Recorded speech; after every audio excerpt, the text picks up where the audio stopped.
Vamos a orar. Señor, gracias te damos por este tiempo increíble. Te pido que nos hables en esta noche, que tu poder y gloria sigan manifestándose en mi Señor. Toda la gloria siempre te va a pertenecer a ti, Señor. En nombre de Jesús. Muros rodeando esto, pensé que caería, mas nunca me has fallado, Dios.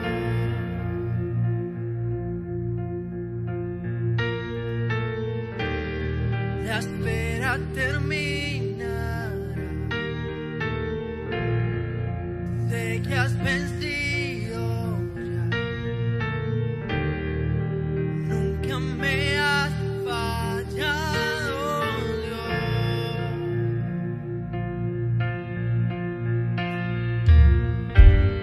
En ti confiaré, tu promesa sigue en pie, tú eres fiel.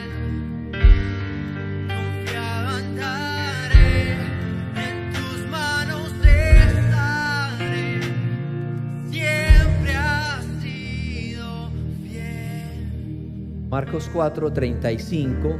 Hay una escritura que hemos enseñado en otras ocasiones, pero que hoy quiero volver a tocar.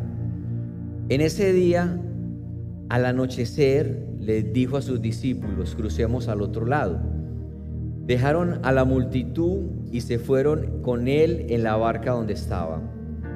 También lo acompañaban otras barcas. Se desató entonces una fuerte tormenta.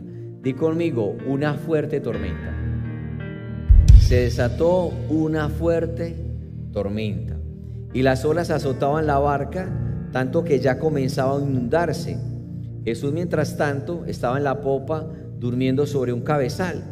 Así que los discípulos lo despertaron: Maestro, y gritaron: ¿no te importa que nos ahogamos?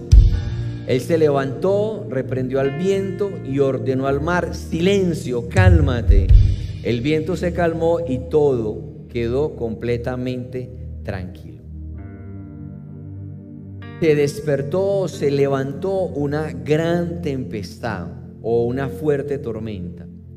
Esta historia de Jesús en la barca y atravesando una gran tormenta aparece en 3 evangelios de los 4: Mateo, Marcos y Lucas. Y es porque quería Dios que esto quedara tan bien registrado y que lo contaran 3 de los evangelistas de los 4 evangelios. Y ellos dan a entender como la situación. Mateo señala que las olas cubrían la barca. Marcos y Lucas agregan que parecía que la barca se iba a hundir. Y cuando habla de una gran tempestad, quiero explicar lo que es tempestad y lo que es una gran tempestad. Tempestad es de donde sacamos la palabra sismo, que es la que usamos cuando nos referimos a un terremoto. Y ahí viene la palabra tempestad. Y la palabra gran o fuerte es de donde sacamos la palabra, o es el adjetivo de donde sacamos la palabra mega. Entonces, cuando dice la escritura, registrado en 3 evangelios, que era una gran tempestad, una fuerte tormenta, señores, era porque era una cosa grande. Y tiene mucho significado porque los discípulos, muchos de ellos eran pescadores. O sea, eran personas acostumbradas al mar, a las olas, a los vientos contrarios. Eran personas que estaban habituadas a esto, pero esta tormenta, en especial esta tormenta, era algo fuera de lo normal, algo que ellos no habían vivido antes. Por eso su reacción frente a esto era de terror. Estaban muy asustados. Pero Jesús dormía. Jesús dormía. ¿Por qué Jesús dormía? porque él había recibido una palabra de Dios. Jesús era 100% hombre en la tierra y 100% Dios, pero en su humanidad él recibió una instrucción de Dios y le dijo: dile a los discípulos que vamos a pasar al otro lado. Él estaba durmiendo porque él ya había recibido una palabra de Dios. Y créeme que Jesús sabía la tormenta que venía adelante, pero la tormenta que vino adelante no le quitó el sueño, porque él había recibido una palabra de que iban a pasar al otro lado. Y como él sabía que Dios cumplía sus promesas, él estaba durmiendo tranquilo. Y quiero que entienda la diferencia entre lo que es un mandamiento y una promesa. Un mandamiento es algo que el hombre tiene que hacer. Una promesa es algo que Dios hará. Otra vez. Un mandamiento es algo que tú y yo tenemos que obedecer. Una promesa es algo que tú tienes que creer que Dios va a hacer. Otra vez. Cuando Jesús dice a los discípulos que van a pasar al otro lado, era una promesa. Aunque la tormenta era mega tormenta, ya Dios había dado una palabra. Era una promesa de lo que Dios iba a hacer. ¿Cuánto me están entendiendo, iglesia? Hay promesas que son condicionales y hay promesas que son incondicionales. Una promesa incondicional es algo que Dios promete que va a hacer y no depende de la intervención del hombre. Es algo que Dios dice que va a hacer, como cuando Él hizo una promesa. ¿Qué es una promesa? Algo que Dios va a hacer. ¿Qué es un mandamiento? Algo que yo tengo que obedecer. Un mandamiento y una promesa. Una promesa es algo que yo debo de creer. Cuando Dios dijo en Génesis que no iba a volver a enviar un diluvio a la tierra, era una promesa. Pero hay promesas también que son condicionadas, donde sí depende parte de nosotros y Dios hace el resto. Ejemplo, la promesa de salvación. Romanos 10, versículo 9. Que si confiesas con tu boca que Jesús es el Señor y crees en tu corazón que Dios lo levantó de los muertos, serás salvo. Esta es una promesa condicionada, porque depende de que tú lo creas y tú lo confieses. Entonces, cuando tú lo crees y lo confiesas con todo tu corazón, eres salvo. Hay otra promesa de que tendremos larga vida en la tierra, sí, pero hay una condición. Si honras a papá y a mamá, tendrás larga vida en la tierra. Esas son promesas condicionadas, que dependen de algo que yo tengo que hacer para Dios cumplir la parte que le toca a otra. Pero lo que quiero que entiendas en esta noche es que Dios no puede mentir después que haga una promesa. Números 23, 19 dice: Dios no es un simple mortal para mentir y cambiar de parecer. ¿Acaso no cumple lo que promete, ni lleva a cabo lo que dice? Jesús estaba durmiendo porque Él estaba descansando en una promesa que Dios había declarado. Aunque los discípulos estaban súper turbados tratando de hacer que la barca no se hundiera, Jesús estaba durmiendo porque Él sabía que Dios no era hombre para mentir, ni se iba a arrepentir de lo que ya había prometido. Él estaba durmiendo en la promesa, o descansando mejor, en la promesa de que iban a pasar al otro lado. Familia, si una tormenta se ha soltado sobre tu vida, si estás pasando una mega situación difícil, si se levantó un viento contrario, pero tienes una promesa que Dios te ha dado, te aseguro que vas a pasar al otro lado y vas a pasar bien, porque Dios ya lo prometió y lo va a cumplir. Amén, iglesia. Él lo va a cumplir. Y quiero darte este pensamiento. Jesús dormía tranquilamente plácidamente los vientos golpeaban la barca, en la turbulencia, él está durmiendo. Una señal de que tú realmente crees que Dios va a cumplir la promesa que te dio. Una señal evidente de que tú realmente tienes confianza en lo que Dios prometió. Familia, te quiero dar una señal clara de que sí lo estás creyendo y tú duermes bien en la noche. Si tú duermes bien en la noche, es porque tú sabes que Dios sigue estando en control de esa situación. Y sabes, quise investigar un poquitico una estadística de cómo los colombianos duermen. Y según la Asociación Colombiana de Medicina del Sueño, 4 de 10 colombianos sufren de insomnio. O sea, el 40% de los colombianos no duermen bien, tienen insomnio.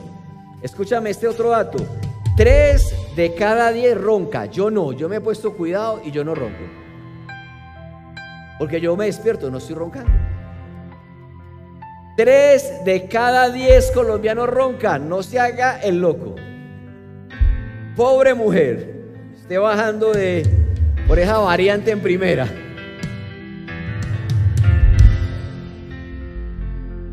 2 de cada 10 personas toman medicamentos para poder conciliar el sueño. El 59% de los colombianos manifiesta tener alguna queja relacionada con el sueño. Mira esta orden. El 59% tiene problemas en el descanso en Colombia. 59%. El 56% en USA, el 35% en Brasil, el 31% en Europa Occidental, el 25% Chile, el 23% Japón. Tremendo. ¿Por qué no estamos durmiendo, familia? ¿Qué es lo que te está robando el sueño? ¿Qué te está produciendo insomnio? ¿La tormenta? Hay una promesa muy bonita en el Salmo 3:5. El salmista declaró, el rey David dijo: yo me acuesto, me duermo y vuelvo a despertar, porque el Señor me sostiene. Una señal de que tú confías en lo que Dios está declarando es que tú descansas bien. El Salmo 4:8, él mismo dijo: en paz me acuesto y me duermo, porque solo tú, Señor, me haces vivir confiado. Cuando tenemos fe, la paz nos acompaña. La paz es una señal de confianza en Dios. Yo quiero que en esta noche tú puedas confiar en que esa tormenta no te va a destruir, te va a construir cosas positivas que te van a fortalecer para tu vida en el mañana. Amén, iglesia. Que tú puedas descansar en paz en las promesas que Dios te dio. Yo lo he contado antes, pero permítame recordarte esta historia. Cuando yo me quebré financieramente hace una década, familia, no tenía absolutamente nada de ingresos, pero te cuento, para la fidelidad de Dios, nunca fuimos a dormir sin haber servido algo en la mesa. Nunca. Familia, Dios es fiel. Él es fiel. Y tú confías realmente en sus promesas, tú deberías estar muy tranquilo. Lo que predicamos antes, respiro y liberación, vendrá en alguna parte. Que tú puedas estar tranquilo al dormir en las promesas de Dios. Porque lo enseñaba antes, la preocupación no ha pagado un cheque, no ha resuelto ningún problema. Entonces a Jesús, volviendo a la historia, está dormido. Los discípulos están muy asustados y lo despiertan. Y Jesús se despierta y se enoja con los discípulos. Primero calma la tormenta y luego le dice a los discípulos: ¿por qué tienen tanto temor? ¿Por qué dudan, hombres de poca fe? ¿Por qué tienen tanto miedo? Y sabes que Jesús tenía toda la autoridad para hablar así, porque los discípulos ya habían visto milagros ocurrir. Ya habían visto cómo Jesús alimentaba a las multitudes. Ya habían visto cómo sanaba a los enfermos. Ya habían visto cómo Dios liberaba al cautivo. ¿Por qué esa tormenta les hizo dudar de que Dios iba a actuar también allí? Y los llamó hombres de poca fe, que traducido significa muy fuerte, cobardes. Falta de confianza. Realmente este temor en el corazón de los discípulos era una falta de respeto para con Jesús. Hebreos 6:18 dice: lo hizo así para que por mediante la promesa del juramento, que son dos realidades inmutables en las cuales es imposible, Hebreos 6:18, es imposible que Dios mienta. Familia, es imposible que Dios mienta. ¿Cuántos acá han recibido una promesa de Dios? Él hizo una promesa y un juramento acerca de eso que te declaró. Familia, es imposible que Dios mienta. Es imposible que Dios no vaya a cumplir esa promesa que ya te declaró. Como cristianos vamos a atravesar terribles tormentas en la vida, las cuales parecen que nos van a destruir. Parece que no va a ser posible levantarnos de allí. Parece que no va a cambiar, pero es ahí donde tú tienes que tener una fuerte confianza en lo que Dios ya te prometió. Cuando tus hijos parece que no cambian, parece que están más rebeldes, parece que van en peor camino, ya tú tienes una promesa que Dios te declaró en la palabra. Señor, mi casa y yo le vamos a servir al Señor. Aunque parece que no va a pasar, yo tengo la plena confianza de que tú vas a actuar. Y mis hijos, ninguno de ellos se va a perder. Cuando parece que la situación no cambia financiera, cuando parece que la puerta está cerrada, yo tengo una promesa. Mi Dios pues suplirá todo lo que te falte conforme a sus riquezas. Y eso es suficiente para yo tener una absoluta confianza en Dios. Familia, cuando una tormenta se está formando acá en la tierra, pero tú tienes fe, un milagro se está soltando en el cielo para ti. ¿Alguien escuchó eso? Amén.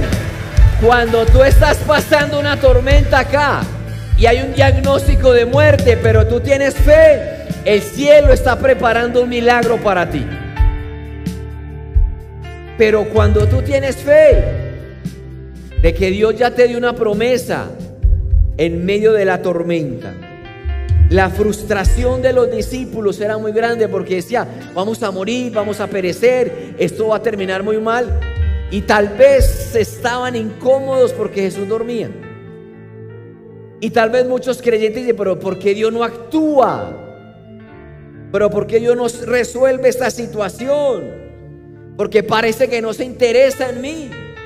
Parece que Dios solamente escucha al pastor Seban y a nadie más. ¿Por qué Dios no me contesta? Mira la palabra en Deuteronomio 31:6. Sean fuertes, valientes. No teman ni se asusten ante esas naciones, pues el Señor su Dios siempre los acompañará, nunca los dejará y nunca los abandonará. No teman, se asusten, sean fuertes y valientes. Sean fuertes y valientes. Dios nunca los dejará, nunca nos dejará y nunca nos abandonará. Cuando Jesús dice a los discípulos: ¿no tienen fe? Realmente el mayor peligro de los discípulos no era las olas afuera o lo que estaba pasando afuera. El mayor peligro era lo que estaban dudando por dentro. Esto era la verdadera amenaza, no venía de afuera, sino de adentro. Porque cuando tú pierdes tu fe, Familia, vas a naufragar. Por eso Jesús lo primero que le reprende es: ¿cómo no tienen fe? Porque Él ya había declarado que iban a pasar al otro lado. Y eso era una garantía suficiente para estar tranquilos. La manera, escucha esto por favor, como enfrentamos las tormentas de la vida va a determinar tu crecimiento o tu debilitamiento. Otra vez, tormentas van a llegar, personas se van a traicionar, vientos contrarios van a llegar, pero la manera como tú manejes esa tormenta va a determinar si vas a crecer o vas a decrecer en tu fe. Te doy la cita bíblica, Proverbios 24:10. Si en el día de la aflicción te desanimas, muy limitada es tu fortaleza. Por eso el reclamo de Jesús fue: ¿cómo no tienen fe? Porque la manera como tú enfrentes esos momentos es lo que va a determinar lo que Dios va a desatar sobre ti. En la versión traducción en lenguaje actual, ese mismo versículo dice: quien se rinde ante un problema no demuestra fuerza ni carácter. Elías tuvo una gran victoria al hacer que los sacerdotes de Baal y Acera fueran destruidos. Pero cuando vino la retaliación y Jezabel le mandó una nota por WhatsApp, este profeta de fuego tembló. Escúcheme familia. La manera como tú enfrentes las tormentas va a determinar tu crecimiento o tu debilitamiento. Y Elías tembló ante una nota de Jezabel. Recuerda, había experimentado esa gloria de Dios, pero ahí, en esa tormenta, cuando Jezabel lo amenazó, se debilitó. ¿Y qué ocurrió, familia? ¿Qué ocurrió? Que Dios dijo: no lo puedo seguir usando. Póngame en Eliseo en vez de Elías. Porque la manera como tú enfrentes las tormentas va a determinar lo que Dios va a hacer después de la tormenta. Cuando los amigos de Daniel, Sadrach, Mesach y Abednego, fueron enviados al horno de fuego, y el horno de fuego fue calentado 7 veces más, y ellos dijeron: rey, no vamos a adorar esa estatua. Puede que Dios nos salve, pero si no lo hace, no lo vamos a hacer. Era una tormenta de fuego. Y ellos entraron a ese horno de fuego con esa fe y esa confianza. ¿Y qué pasó? Que cuando ellos salieron de ese horno de fuego, fueron promocionados en todo el reino a causa de esa manera como enfrentaron la tormenta. Quiero que puedas entender que esas tormentas que Dios permite que vivamos realmente están tratando de formar en ti algo nuevo. Las tormentas no son para destruir, sino para construir algo nuevo en ti.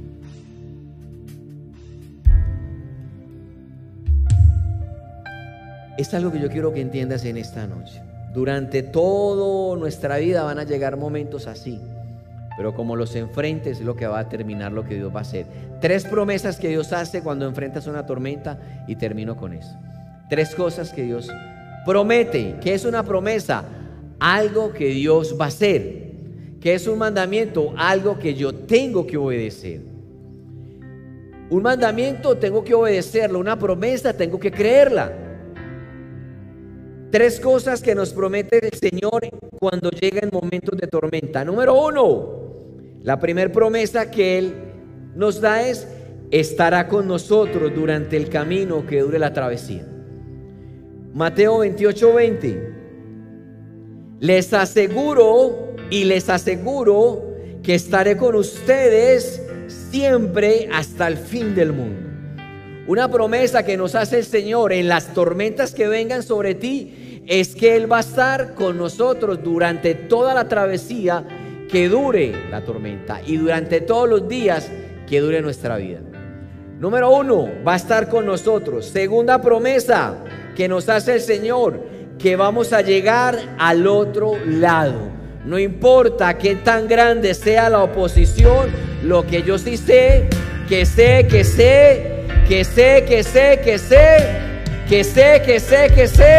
que vamos a llegar al otro lado. Vamos a llegar a ver el cumplimiento de esa promesa. Amén. Eso sí, debes de tenerlo claro. Vamos a llegar al otro lado. Y lo tercero que quiero decirte, familia. Número 1, Dios va a estar con nosotros. Amén. Dios va a estar con nosotros toda la vida. Número 2, vamos a llegar al otro lado. Número 3, a toda tormenta se le acaba el agua. Amén.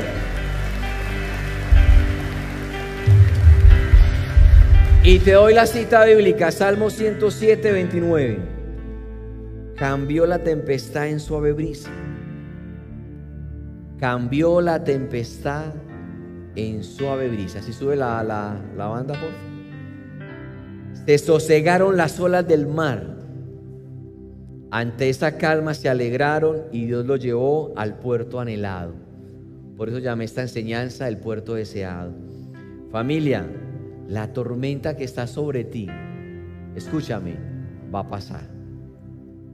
Esta tormenta que parece que no tiene fin, hay una promesa de Dios. Esta tormenta se va a convertir en una suave brisa. Dios va a estar con nosotros, vamos a pasar al otro lado y la tormenta se va a convertir en una suave brisa. Quiero que le des un aplauso al Señor. Ponte sobre tus pies, por favor. Pero quiero que entiendas que la manera como enfrentes estos momentos es lo que va a determinar lo nuevo que Dios va a poner sobre ti.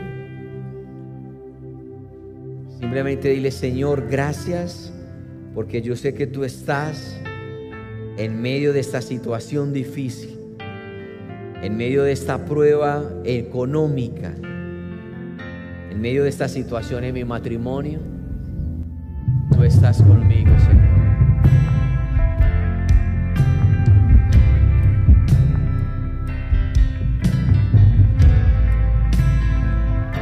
Cierra tus ojos y dile: Señor, yo creo que la tormenta pasará.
gracia, tu fidelidad, Señor.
Hay una familia que está preguntándose, pero ¿por qué llevo tanto tiempo en esta tormenta? ¿Por qué llevo tanto tiempo en esta tormenta? Familia, ¿sabes por qué?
Denunciar el abuso es importante. Este con el tiempo puede desencadenar comportamientos equivocados o se pueden tomar decisiones fatales. Mi nombre es Sofía Díaz Duque, tengo 19 años, soy de la ciudad de Medellín. Tuve una infancia tranquila, una infancia feliz. Siempre fui la niña mimada de la casa, la consentida. A los 12 años abusaron de mí. En ese tiempo yo era líder de un equipo de porrismo y mi profesora me mandó unos videos para la próxima coreografía. Cuando me volteé hacia la puerta y estaba parado esta persona, y eso fue en cuestión de segundos. Él me agarró a la fuerza, me desvistió y abusó de mí. En ese momento yo me paralicé de miedo, solamente podía llorar, no me salía la voz para gritar ni movimientos para defenderme, y luego de todo eso me sentí demasiado culpable por no haber hecho nada. Desde ahí mi sonrisa se apagó, la niña que solía ser se fue y callé esto por un mes debido a las amenazas de esta persona. Me sentía insegura, no me sentía bien en ningún lugar. Mis padres me preguntaban qué pasaba conmigo y yo simplemente callaba. Y empecé a cortarme los brazos, a cortarme las piernas, pero hasta ese momento eran cortadas no muy profundas. Sofía, para olvidar el dolor emocional, recurrió a realizarse daño para sentir el dolor físico y distraer la realidad en que estaba viviendo. Y al mes decidí hablar, pero mientras eso pasó, pues empezó todo lo de la depresión. Yo decidí contarle a una niña del colegio, una amiga, no podía parar de llorar, y ella me ayudó a contarle a una profesora y así mis papás se dieron cuenta. Ellos deciden denunciarlo y empieza el proceso legal. Esta niña a la que yo le conté se encargó de contarle a todas las niñas del salón. Empezaron a hacerme bullying y esto empeoró el cómo me sentía yo. No me gustaba ir al colegio, en mi hogar empezaron a haber problemas, esto desencadenó discusiones. Y cada vez yo me sentía más culpable, sentía que había dañado a mi familia, sentía que había perdido a las personas que quería en el colegio y la tristeza empezó a aumentar, los cortes empezaron a aumentar, me veía en el espejo y no me gustaba lo que veía. La tristeza y el dolor que sentía la llevarían a tomar decisiones más drásticas y que podrían marcar un dolor más para su familia. La verdad, con el primero que me enojé fue con Dios, que porque había permitido lo que había permitido o porque no me había dado las fuerzas para yo haber hecho algo y me seguía culpando a mí y a él. Les empezaron a llegar a mí pensamientos de ¿y por qué no te quitas la vida? ¿Y qué sentido tiene vivir como estás viviendo?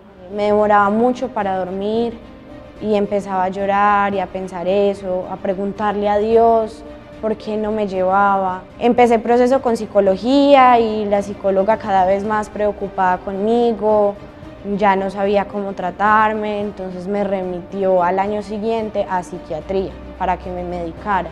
No llevaba ni 2 meses tomando la medicación cuando tuve el primer intento de suicidio. Eso fue a los 14 años. Me tomé unas pastillas, me llevaron a urgencias, lo único que yo quería era apagar todo ese dolor que sentía. Y al día siguiente de llegar del hospital me tomé más pastillas de las que me había tomado. Y ahí fue mi primera hospitalización en un hospital psiquiátrico. Decidí no volverle a hacer preguntas a Dios porque yo sentía que Él no me quería, que Él no me amaba porque no me dejaba morir. Ya luego empecé a cortarme, tratando de cortarme las venas, me corté el cuello y me dijeron que estuve muy cerca de cogerme la yugular. El silencio es en donde Dios se hace más fuerte. Una vez recuerdo que me iba a tirar de un 24º piso, estaba sentada en la ventana y estaba a punto de lanzarme y me estiró los brazos y me dijo que la cargara. Yo me bajé, la cargué, se quedó dormida en mi pecho, ella no se quería despegar de mí. En ese momento yo no entendía lo que era, yo simplemente sentía rabia. Yo sentía que todo el mundo estaba en mi contra, que no debería existir. Dejé de comer un tiempo, tuvieron que alimentarme por sonda, los intentos siguieron aumentando, en un año ya no era un intento, sino 4, 5, 6 intentos. Cada vez yo sentía que tenía menos el control. Yo buscaba lo que fuera para escapar. Un doctor me recibió en urgencias en uno de los intentos y ese doctor solo empezó a hablarme de Dios.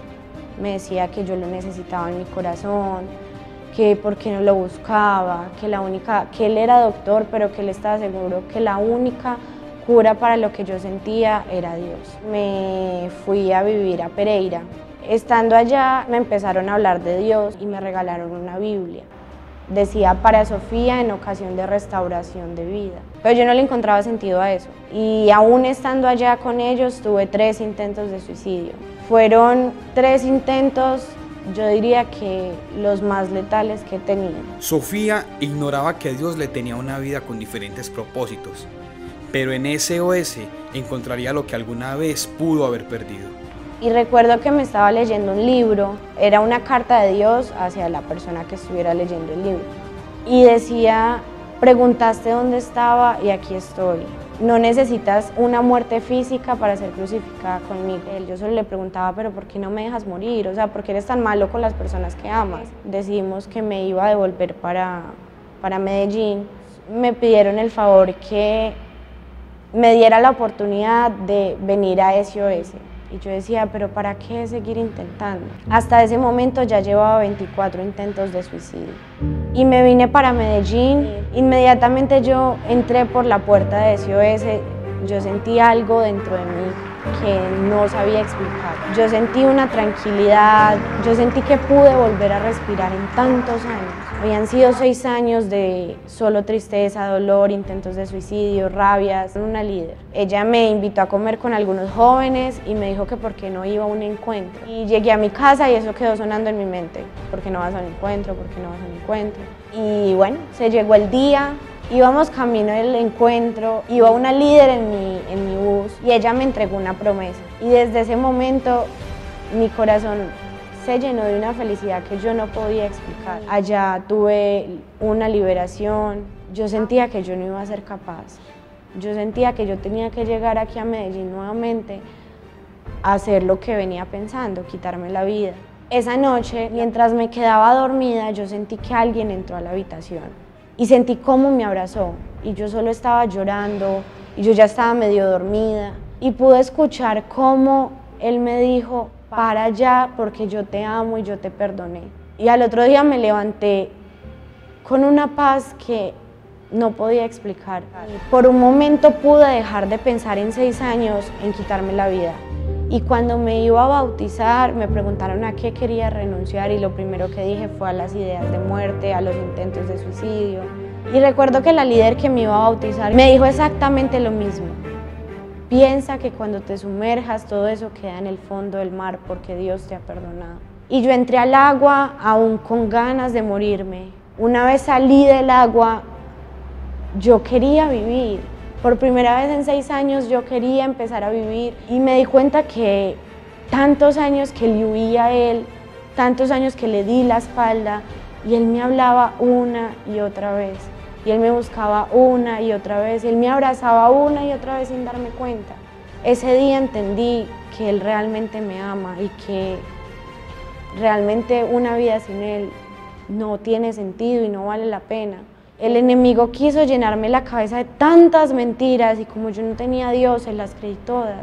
El poder de Dios es evidente y Sofía es la muestra de que sin Él nada podemos hacer. Hace poco tuve cita con la psiquiatra y ella me decía que ella en mí ha visto en los últimos días una niña tan diferente, pero que ella se atrevía a decir que era un milagro, que esa semana antes estaba planeando quitarme la vida. ¿Cómo era posible que en un fin de semana todo cambiara? Ahora ella lleva una vida con sentido y disfruta de la libertad y comienza a olvidar el dolor.